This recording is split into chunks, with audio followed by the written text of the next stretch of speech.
Please welcome the President of the Democratic Republic of the Congo, Felix Antoine Tshisekedi. Ladies and gentlemen, shalom. Merci beaucoup. Merci à vous tous pour cet accueil chaleureux. À Madame la Présidente Besti Berns-Korn, ainsi qu'à tous les leaders de EPAC, merci de m'avoir associé à cette grande conférence.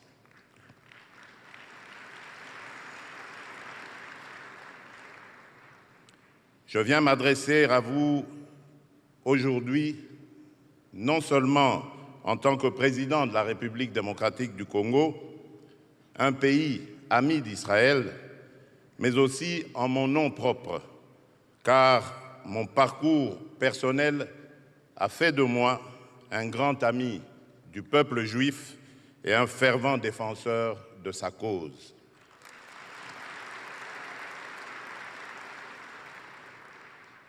Par ma foi chrétienne qui tire sa source dans la relation entre le Créateur, l'Éternel et le peuple juif, j'ai le plus profond respect pour le caractère prophétique de l'histoire de ce peuple et de son destin.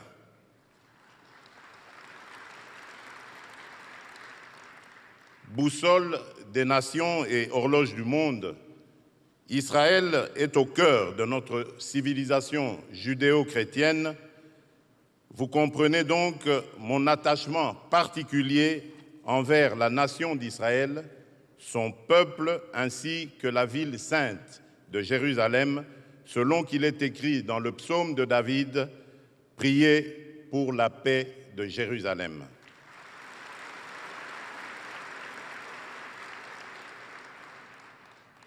Les relations entre mon pays et Israël sont restées longtemps en léthargie.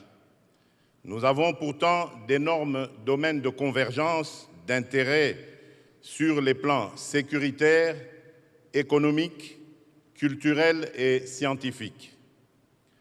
S'agissant des questions sécuritaires, les défis nouveaux liés à la lutte contre le terrorisme, la corruption et le blanchiment des capitaux, ainsi que la lutte contre la cybercriminalité, nous donnent l'opportunité, que dis-je, l'obligation de renforcer nos liens pour des objectifs partagés.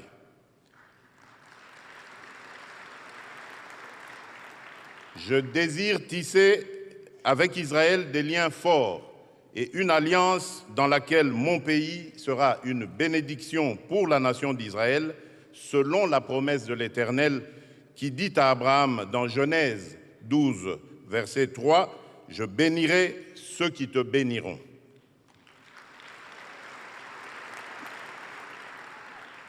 Il s'agit d'un processus que je réaffirme solennellement ce jour et qui se renforcera à la mesure de la consolidation de notre amitié et de nos intérêts réciproques.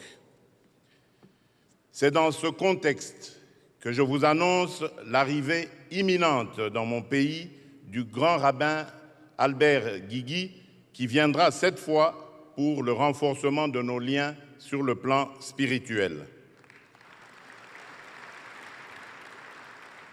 Pour ne pas perdre cet élan, pour consolider nos liens et discuter de nos intérêts mutuels, je compte effectuer une visite en Israël au courant de cette année.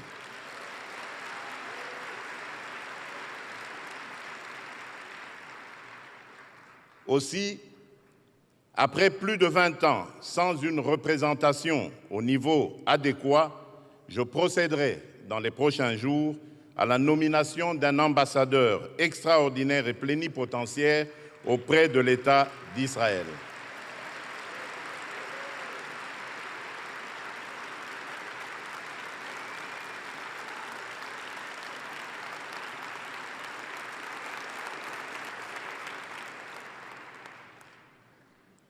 Dans le même ordre d'idées, il sera créé une section économique animée par un personnel de haut niveau ayant la mission de promouvoir les relations économiques entre les deux États.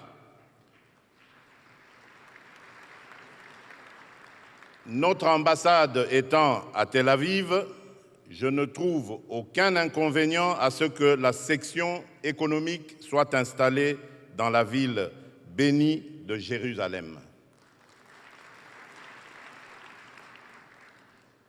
L'expérience et le savoir-faire d'Israël dans les domaines de l'agriculture, des sciences et de la technologie ont toute leur place dans mon pays qui s'étend sur 2 345 410 km² et plus de 85 millions d'habitants, mais n'exploite encore que 10% de ses centres de terres arables et irrigables, une partie infinitésimale de ses ressources en eau et de ses ressources minières, estimées à plus de 24 000 milliards de dollars. J'invite Israël à accroître sa présence diplomatique et économique dans mon pays à la hauteur du potentiel qu'offre la relation entre nos deux États et nos deux peuples.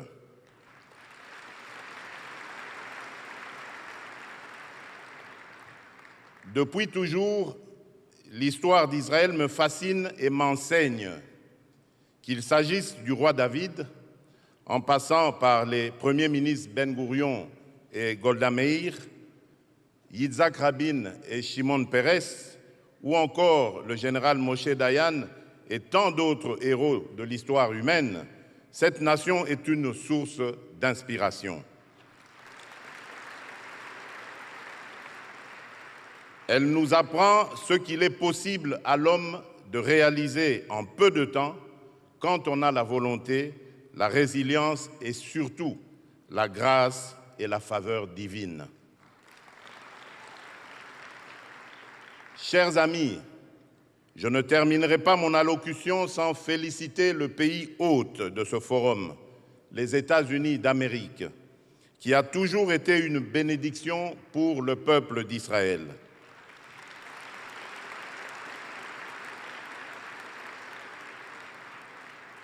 À cet égard, nous soutenons le plan du président Donald Trump en faveur du retour à une paix durable et à la coexistence pacifique entre les deux États, Israël et la Palestine.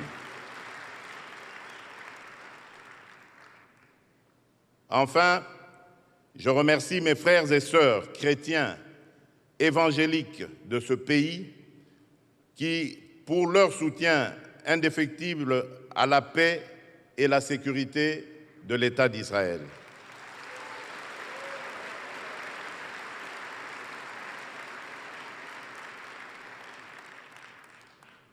Que Dieu vous bénisse, que Dieu bénisse Israël, que Dieu bénisse l'amitié entre les peuples d'Israël, des États-Unis et de mon pays, la République démocratique du Congo. Je vous remercie.